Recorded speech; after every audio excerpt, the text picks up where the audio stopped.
I say that the Jasmine Moran Children's Museum is like a garden, and that we are planting seeds in the minds of children as to what they might want to be when they grow up.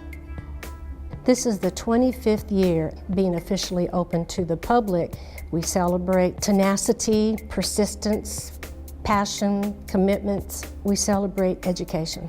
We sit on approximately 20 acres, and we have an outdoor 12,000 square foot castle maze. We have 13 housing structures built by Gordon Cooper technology students.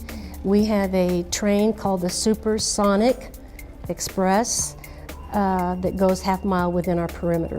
This particular children's museum, to me, is a place where kids of all ages can learn to play and recapture their youth, and for little ones to role play in various careers that they may think about pursuing as they get older.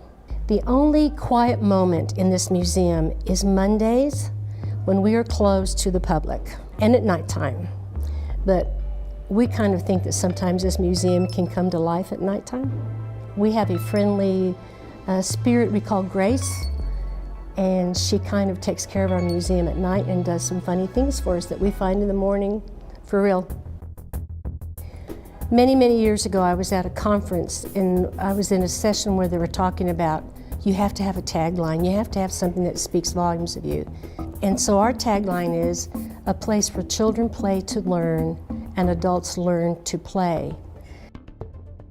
If there's something I know about me and how it relates to this museum is I know children. When we were presented with the opportunity to have this Acrocanthosaurus, I told him how I wanted the dinosaur posed, and he told me it would be relatively impossible to pose it that way because I wanted the pose with the head down as opposed to most poses that have the head midway to shoulders or up. I said, no, I want that dinosaur greeting these children when they come in. And the designers found a way to make that work, and it is beautiful. It turned out great. I have never really thought of myself as a leader. I just think of myself as someone who likes to get involved and try to do good things in the community in which I live, to help some of the people who live here. I would hope that my legacy would be that I have done something to add value to a child's life.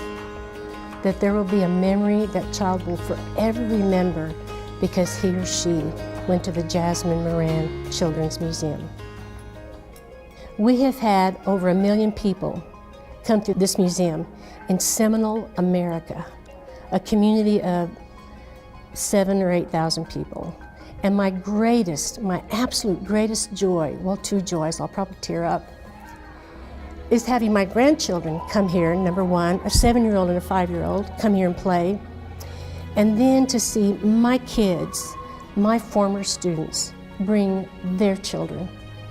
Because they will say, I remember when you were in class and talking about the building of the museum, and we got to be a part of that. It's my greatest joy.